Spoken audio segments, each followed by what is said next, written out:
Hey everybody, this is Alex Merced, and you're listening to another episode of Thinking and Feeling Libertarian with me, the Lovetarian. And again, make sure to follow me on Twitter at Lovetarian. So that's Loveatarin. And you can find that in the podcast episode description and stuff. So today, what I want to talk about, again, the purpose of this podcast is always to kind of take a topic and sort of explain the libertarian perspective at a high level. Because the libertarian movement is sort of very diverse. You'll meet a lot of people who have sort of different shades of takes on each of these issues, and different places where they emphasize or places where they introduce sort of rigidities and all sorts of things. But my goal isn't necessarily to convince listeners that they should be a libertarian, but to help them understand libertarian. So I am trying to explain this to an audience of likely non-libertarian people who are just looking to have a better understanding. So with that, my focus today is going to be on the issue of regulations. Okay, so and let's first just kind of like define that term and kind of set some parameters. So regulations, we're really just thinking rules. Okay, and generally when you're thinking about government specifically, there is a difference between sort of a law and a regulation. Sort of a law gets created by the legislature of a government, and then regulations are oftentimes rules that are not laws. So when you break the rule, you're not necessarily breaking the law, that are created by different agencies. Again, depends on sort of the parent legislation. And oftentimes what you see is that legislatures, they don't have time. They want to create lots of rules on different industries, but they don't necessarily know exactly what the rules should be. So oftentimes a lot of laws or legislation that gets passed has sort of loose guidelines, has some particulars, but generally more of a loose outline of what the rules should be.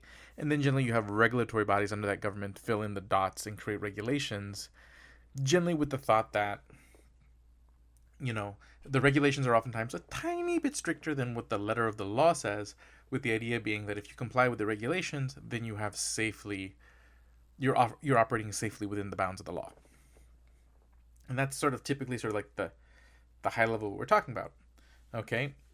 But again, but regulations appear in more than just sort of regulatory bodies. Regulations are rules, so they could just, basically when you play a board game and you have rules, that's a regulation. You are basically restricting yourself by sort of a set of parameters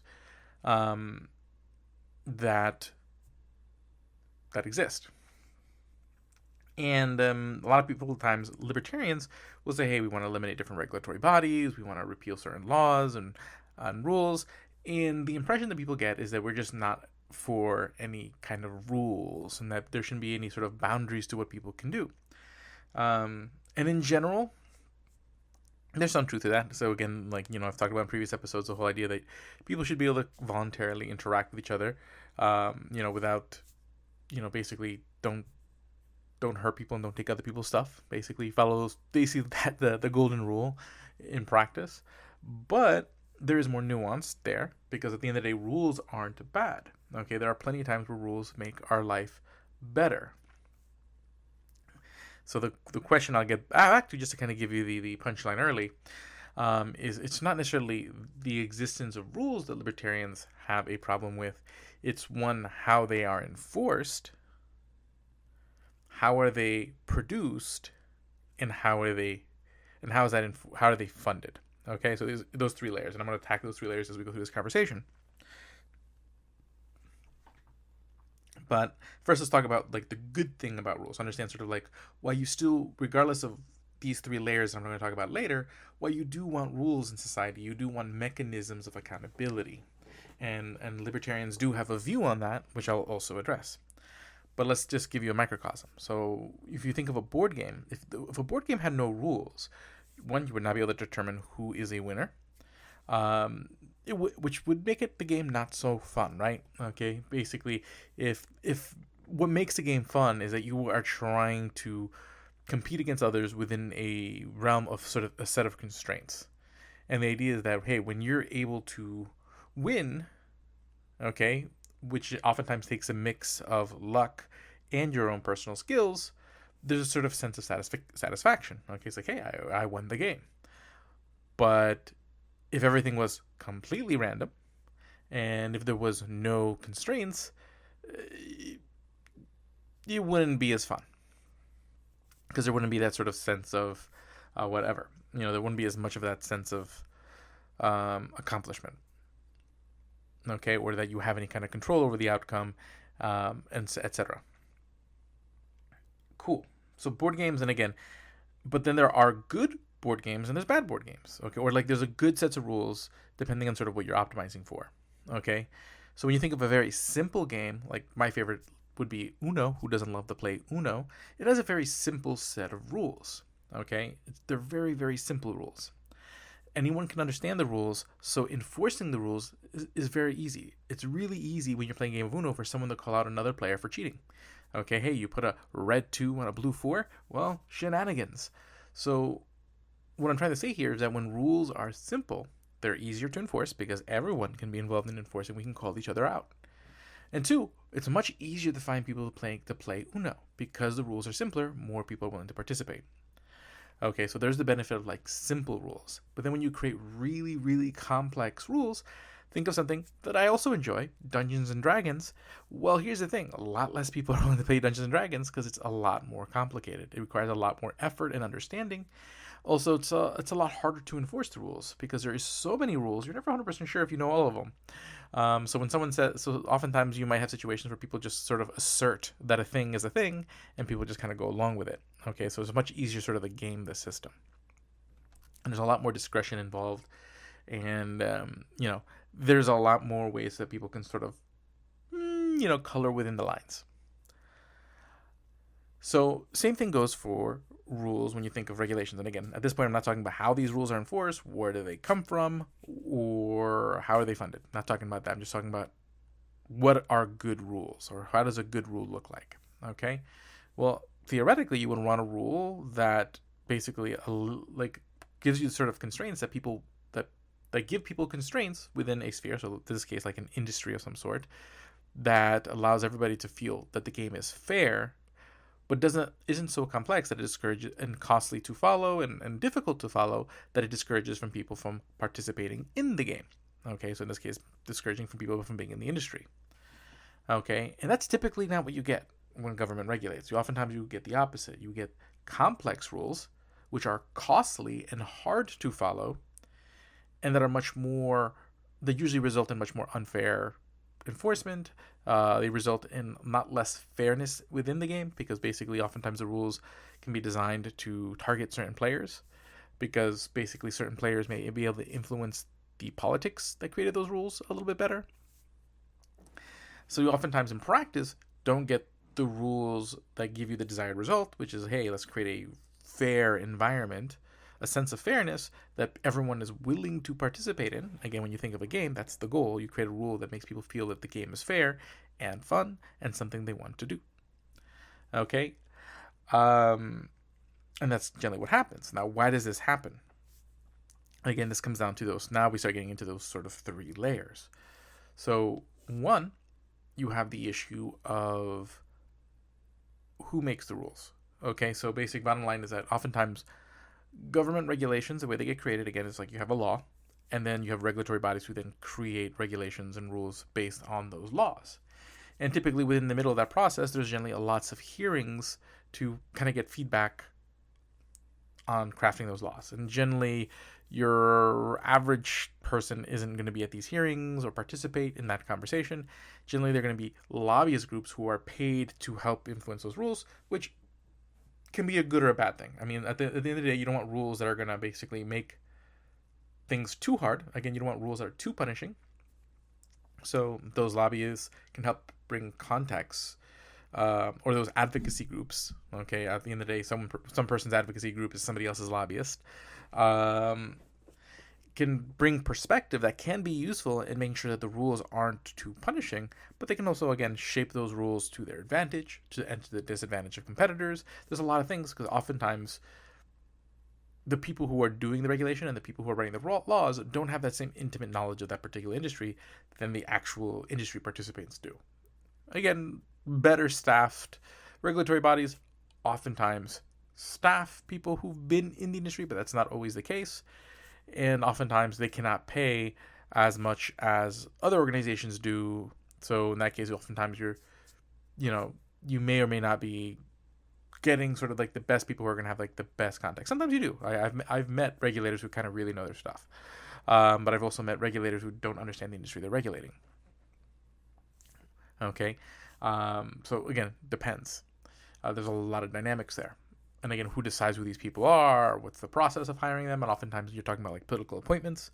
So oftentimes the person who gets a job isn't necessarily the person who's the right for the job, but someone who is politically connected or political favors owed to.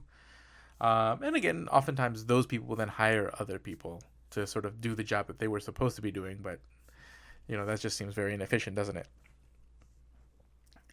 Okay, so that's typically sort of like, so problem number one is sort of like, again, who's making the rules and do they have the knowledge to make the rules? But also at the end of the day, the environment that they make the rules in is that once you generally make rules, when you're talking about like government level regulations from regulatory bodies and laws, there's no real feedback mechanism during the creation. So for example, like now I work in software development, and oftentimes you run tests. So you write some code and then you run some tests, and the test will tell you, hey, this didn't work out the way you thought. Then you go tweak it till you kind of you pass those tests. That doesn't really exist in this sort of realm of policymaking. Okay, it does exist at a higher level. Okay, so for example, when you think of board games, how do you know if you wrote a good set of rules? Well, people play the game. Okay, if the rules are really bad, like doesn't really make for a fair game, they're hard to understand, and discourages people from trying out the game, then the game doesn't sell well. So there's a feedback mechanism for you to help tweak your rules so you can get something better. Okay, so the market for games will naturally lead to better and better games as people learn from failed games and repeat things that worked for successful games.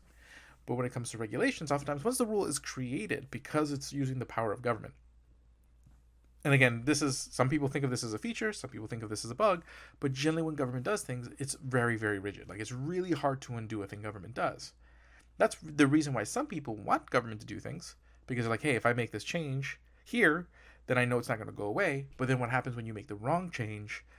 It compounds the damage, because it'll take oftentimes decades of very and then even then is very difficult, of very focused political action to undo things that have been done in the past. And usually what you just end up doing is building upon it, because it's usually the whole country or the whole governed body grows around the rules. Like there's people who develop businesses around the way the rules have evolved, and people who've developed their careers around the way the rules have evolved. So it's really hard to peel back what you've already done.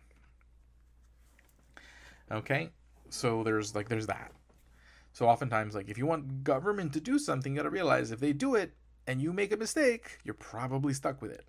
Okay, there's sort of that. So that's again a concern that general libertarians. Another concern that libertarians have, outside of just sort of like the general sort of like, again, enforcement mechanisms that usually imply sort of a compulsion, a threat of violence to follow these rules, and then again the way these are funded through the rules, through oftentimes the confiscation of resources via taxation. Again, I'll probably do a whole separate episode on taxes, because again, there's a delineation of like, hey, is this funding mechanism, which funding mechanisms sort of cross that line or don't?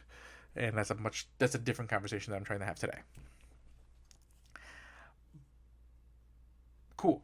Okay, so again, there's who makes the rules and the context in which they make the rules. So again, they lack competition to learn from.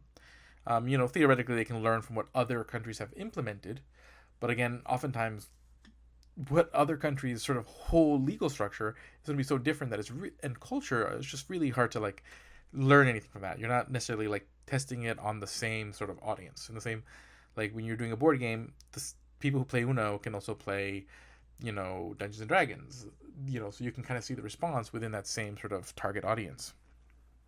Because it doesn't matter. It doesn't just matter what the rules are. There is the culture and the individuals that those rules get applied to and how they respond to that. And that's, I think, something that's talked about a lot less. Okay, but then again, there's the funding. Basically, regulations get funded in a couple different ways, which are pretty interesting. Most people just assume that, hey, all these regulatory bodies are purely just like tax funded things, and a lot of it is.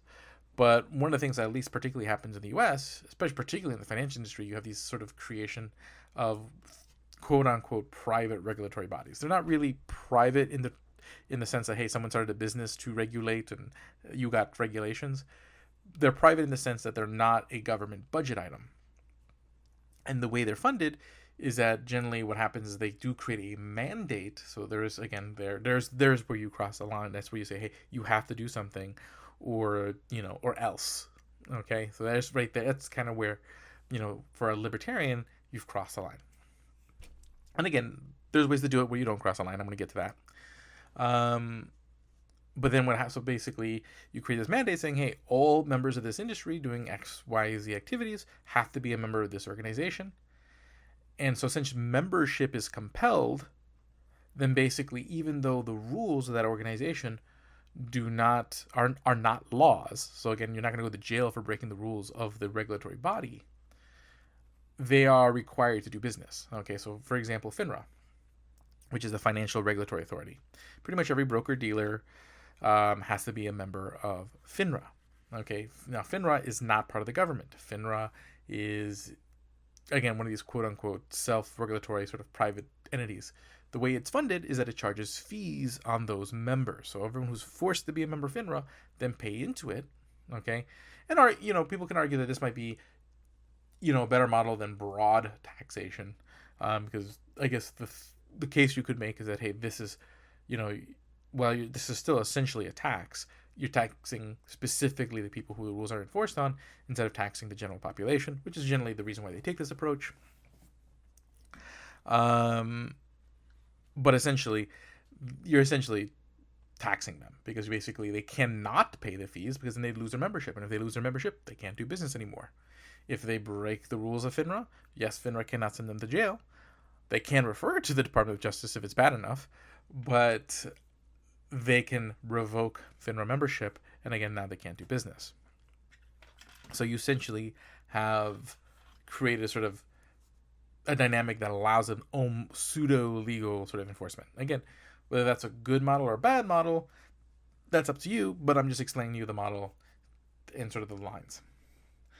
Now, how do some libertarians see this possibly working? I mean, one, there's just natural sort of market regulation. That's just from the nature of competition, where one, you have, and then legal. So I'd say the sort of the shallowest end of the libertarian argument is going to follow into, competition is going to prevent me from doing bad things because, if I do something worse than my competition, people are going to go with my competition. And then they're going to talk about sort of like the legal system. Well, if I hurt somebody, I can get sued. Which these things are true. Again, not everybody sues somebody just because they got hurt. Some people just I don't want to be bothered with lawsuits, and some people don't do due diligence, so don't realize that they're getting a worse product than buy another product. These are fair concerns, but there is a third mechanism that is very legit and is very much active, even in today's world, and would be even more so in a different world, and that is insurance, the mechanism of insurance. Okay, all companies generally have to buy liability insurance and other varieties of insurance on their business because otherwise they get sued, they are financially exposed, and basically that's the deal. That's the deal. You don't want to lose everything because of a mistake. So, but generally insurance companies do not want to honor claims if they don't have to. Meaning, they're insuring your risk, but ideally they don't want your risk to ever happen. They don't want you to ever crash your car. They don't want you to ever get sued in your business. They don't want your house to fall apart. Okay, ideally. So oftentimes it's part of the arrangement of having an insurance contract, especially for big enough contracts. There's going to be rules and stipulations. If you get a car insurance contract, you're probably not getting too much of this. Okay, but if you're buying, if you're about home insurance, there's oftentimes rules on hey, you need to replace your roof ever so often, or this insurance is null and void. You might, and then for businesses, especially for really, really large business contracts, they might want to, do inspections. They might create restrictions on the kind of risks that they're willing to insure. And, and then also, it's not just also these restrictions, but also the pricing of it. If a business is doing something that's more risky, insurance companies might either choose, one, not to insure that risk, which would discourage taking that risk, or two, make the insurance more expensive, which would also discourage that risk. So insurance regulates on sort of several different levels. One, just sort of rules within the contract, the pricing of the insurance, and the availability of the insurance. And these three mechanisms, now again, the questions would be like, well, why doesn't this take care of all the problems we have now? Partly because partly oftentimes because when you intervene and the government sort of supposes a certain level of authority, people assume that they shouldn't. So, I mean, honestly, you probably would have. This is going to come down to sort of similar to banks with like student loans. I'll probably talk about that in a future episode when I talk about specifically student loan debt and financing and the effect of financing on the economy. But it does. Oftentimes, like a lot of, and especially like a lot of the rules that do exist, a lot of the regulations that do exist are oftentimes just codifying already established best practices. So going back to the FINRA example, like a lot of the things that like are FINRA rules, there are some FINRA rules that are like maybe a little overly cumbersome for businesses and not the best rules. A lot of the rules are just sort of the things that companies have already been doing. Okay, they're just giving them a little bit more bite and saying, well, best practices are now sort of mandated. Again, I'm not on its face saying, hey, having sort of well-established best practices that have already existed within the industry for a long time and codifying them a little bit more on its face doesn't necessarily sound like the most horrible thing in the world. Again, there's the mechanism of how you do it. Because again, you have an industry, you have a regulator who funds itself off, basically its funding is based on sort of one, enforcement, but mostly off the fees of membership.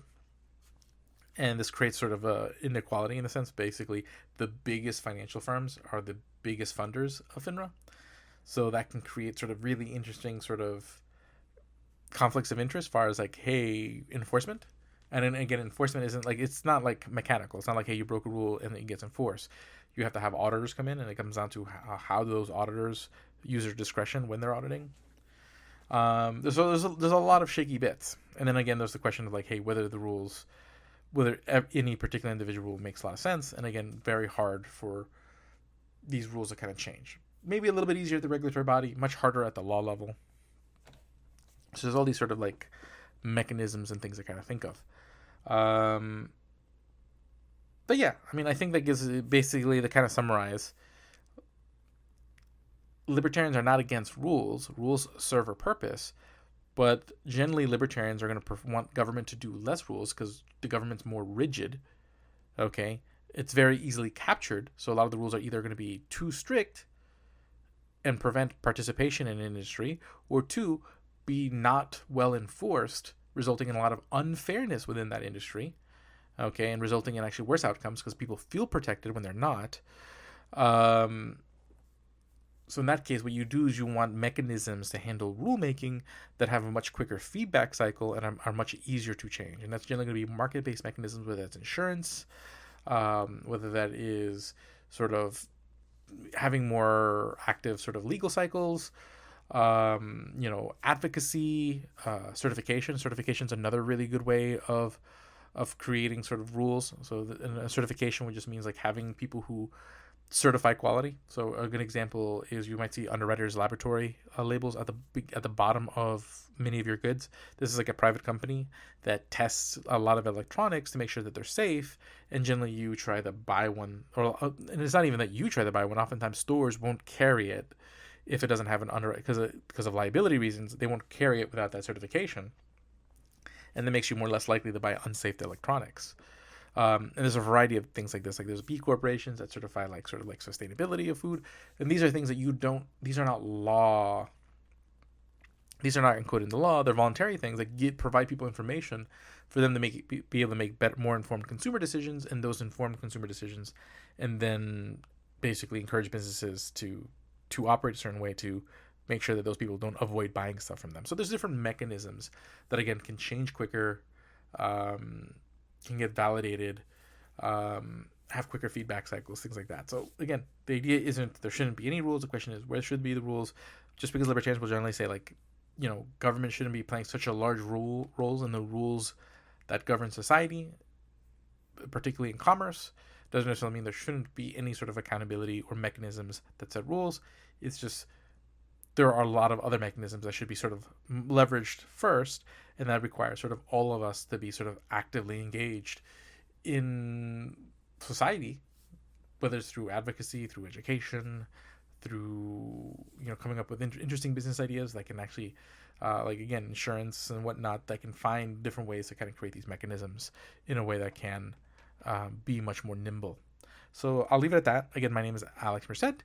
I'm the Libertarian, with always a sort of very optimistic, love-based, education-based sort of libertarian perspective. You can follow me on Twitter at Libertarian, and I'll see you on the next one.